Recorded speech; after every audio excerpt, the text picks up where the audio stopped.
Good morning, kids. This is Nagarjun Reddy. I will be handling the course of Power System Operation and Control for you in this semester. Before starting the course, I thought of giving you a glimpse of the course contents and the teaching learning practices which we have been following in the past few semesters, and the new teaching learning practices which have been introduced in this particular semester, and also my expectations which you are supposed to maintain throughout this semester. Starting with the major aim of introducing this course, you might have come across the different courses in Power System sites so far. You might have come across Power Systems 1, Power Systems 2, Renewable Energy Systems, where your teachers might have given you a glimpse of how the power is being generated from different sources and what are the different components of power system transmission, just like the insulators, the cables, the transmission lines, and the faults which will be occurring. So all these things you might have come across in your previous courses. And in this particular course, you will be coming across how to compute the power in the transmission lines, and how to efficiently and economically share the given demand among the available units, and how to predict the stability of the power systems. So all these concepts of efficient operation and efficient control of electric power in the transmission lines will be introduced to you in this particular course. Before starting with this course contents, I would like to make it very clear for you guys. We have prepared these course contents with exclusive discussions after having thorough discussions with the industry experts and academic experts across our state and also across our country. We have contacted our alumni who are working in core companies, in MNCs, who are working in USA, and we have taken inputs from them of what are the knowledge areas which are required for an electrical engineer if he is supposed to work in the power systems area, and what are the skills which are required. So based upon that, we have identified the knowledge areas, the skill areas, and the qualities which are required. So based upon that, these are the knowledge areas which have been provided, the inputs have been provided by the industry experts. They said that an electrical engineer, if he is supposed to work in a power systems transmission sector, he is supposed to have a knowledge on computation of load flows in the transmission line, and how the economic scheduling must be done among the available units, and how efficient scheduling must be done by maintaining the frequency constants. And also, an electrical engineer must have a basic knowledge about determining the stability of power system. So these areas we have broadly identified, and they have also mentioned the skills which are actually required. So these are the skills, guys, which have been identified, that an electrical engineer must be capable of computing the state variables and power flows using the numerical methods, any numerical method. At the same time, he must be capable of determining the economic scheduling, and he must be able to design proper controllers in order to maintain the frequency constants. Then he must identify what is the verge of stability of a power system. So based upon that, we have these technical and non-technical skills which have been identified. And at the same time, guys, we are expecting these qualities from your side. We want you to enrich yourselves with the qualities of academic integrity and honesty, effective judgment, and we hope that you must be able to work independently and also in a group, and you must be having this efficient time management. So keeping all these things in view before identifying the course contents, we thought of implementing this knowledge areas as the objectives of this course. So if you can carefully see, all the knowledge areas which we have identified, we have taken up as objectives of introducing this course. The computation of load flows, the economic load scheduling, the load frequency control, and the stability limits. So these are the course learning objectives, and based upon that, we have enhanced the course contents unit-wise. So these are the course contents. So this is unit number 1, where you must be able to determine the power which is flowing in the transmission line. So we thought of introducing to you the single line diagrams and the components in the single line diagrams, just like the buses, and what are the variables which are associated with these buses, and how to compute the voltages and powers at different points in the power system. So unit 1 exclusively deals with how to determine this power flow in the transmission systems. Even for a simple 2-bus system or a 3-bus system also, it is a very complex one. We will be employing different numerical methods. You might have come across these numerical methods in your mathematics, engineering mathematics. So the methods which you have learned, the Gauss-Seidel method, Newton-Raphson method, all these things will be brought here. And we will be employing these methods for computing the power flow. And guys, I will be introducing to you MATLAB sessions also in this one. Even though it is not there in your official syllabus, let's try solving these problems in MATLAB also. Okay.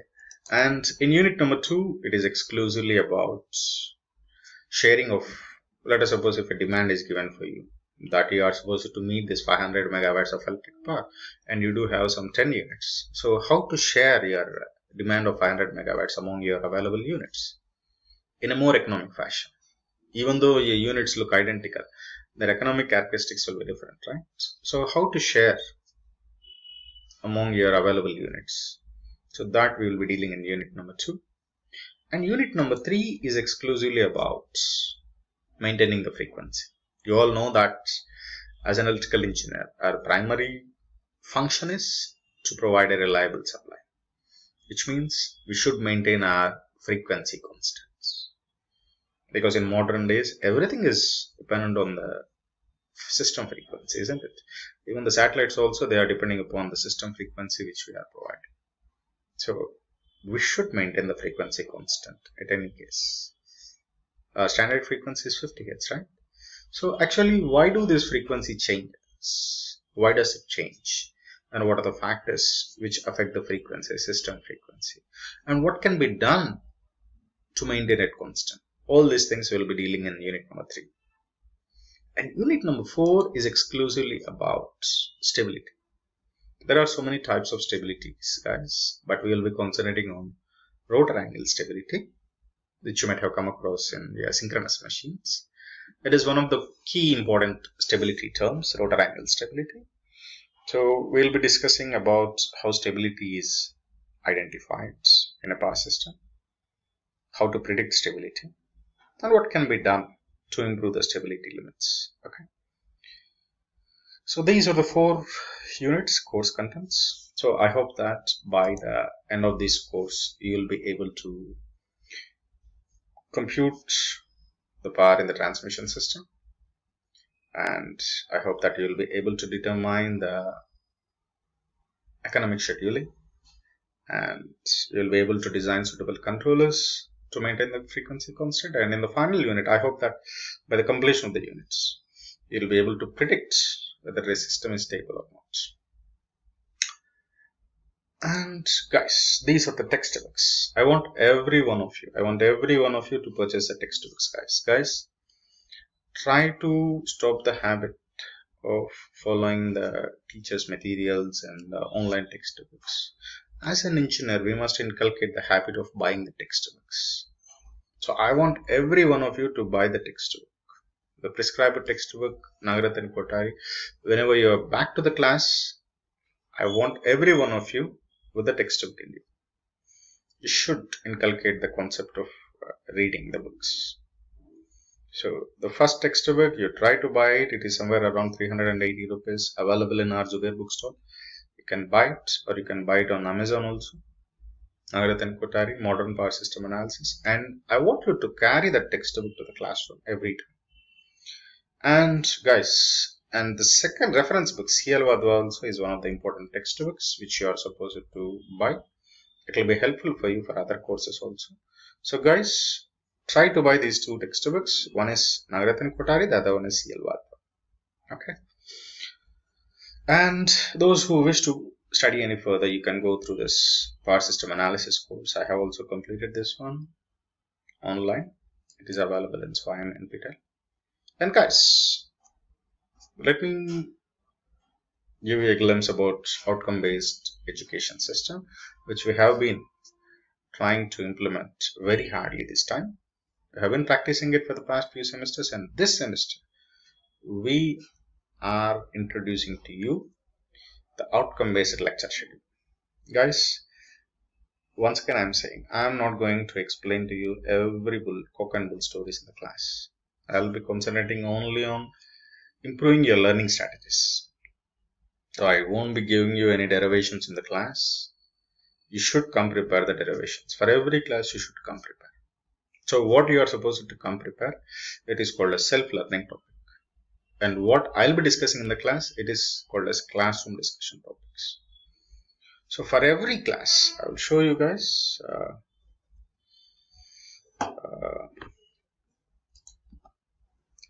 Let me show you.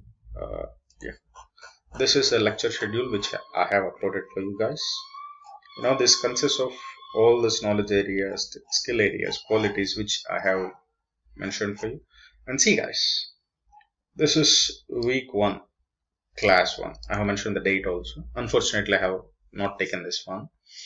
Okay, fine. But if you can carefully see, for every class, there will be a self-learning topic and there will be a classroom discussion topic. You can see these things. See, for class 2, there is a self-learning topic, bus admittance matrix. So this topic you are supposed to come prepare. And this is the reference material.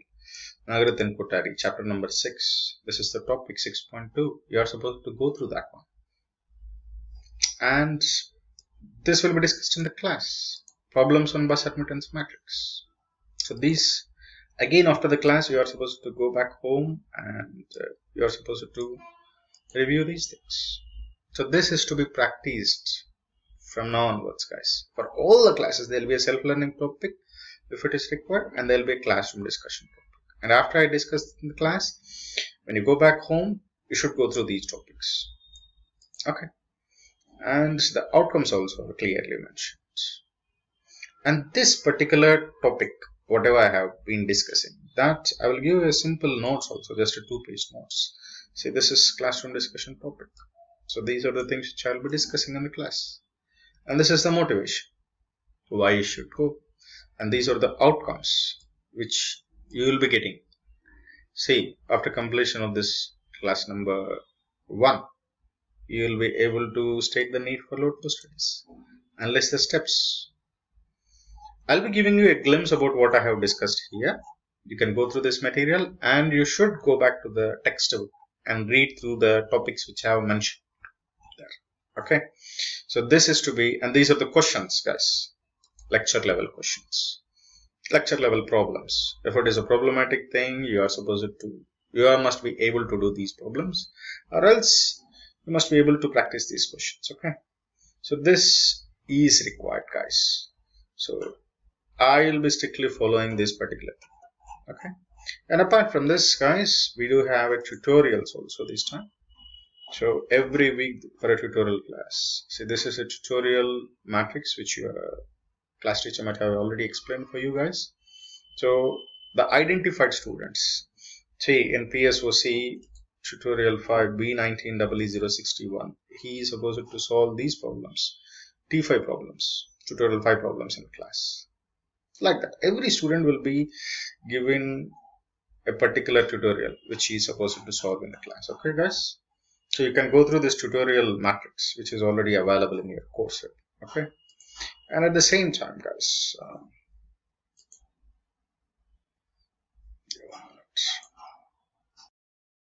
Apart from these guys, as already I have mentioned, this is the tutorial class which I have shown you the tutorial matrix where every student is supposed to do problems in the tutorial class. And apart from this, guys, I would like to mention the students who are going to perform the problems, to solve the problems in the tutorial class. Apart from that, few of the students will be asked to solve the problems at home, and the solutions which those will be given, those will be directly uploaded in the course in my portal with their names. Okay. And one more thing, guys. This time we are planning to implement coding assignments. As you all know, you have been doing two assignments, A1 and A2 at home. Earlier we used to give simple problematic questions for you, right? But this time, to improve your programming skills, we thought of giving you coding assignments. So whatever the 10 questions are there in that assignment, these solutions you are supposed to do it as in the case of your previous courses. At the same time, you are supposed to develop a programming code in a programming language. I do prefer MATLAB code. So I'll be clearly mentioning what I will be targeting. So the MATLAB code, you are supposed to execute it in the MATLAB. MATLAB is already available for everyone in our institutes. We do have a campus-wide license for that. So you develop the solution, write the code, execute it, get the results, and then send me the results so that I can verify. You should send me the code and also the results. So marks will be given based upon your programming skills. Both the assignments A1 and A2 will be coding assignments this time.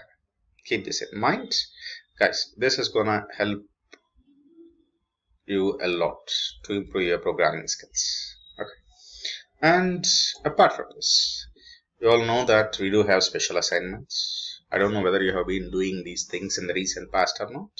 But guys, I will be evaluating your special assignments in detail. So this time in the class itself, I have given in the lecture schedule itself that there is a particular date where I will be discussing these special assignments with you.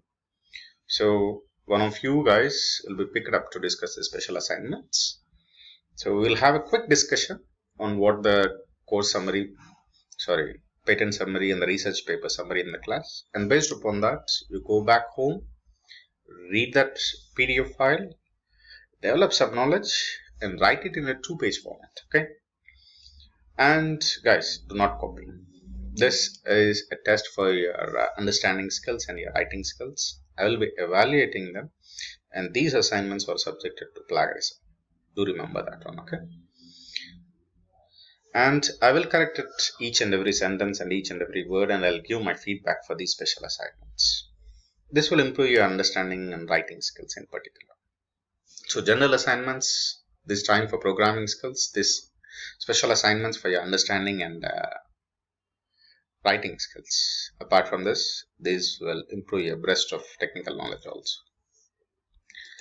And you know, this assessment and grading, you will be having 2 assignments, 2 minor examinations, 4 special assignments, and 2 mid exams, and 1 end semester examination, right?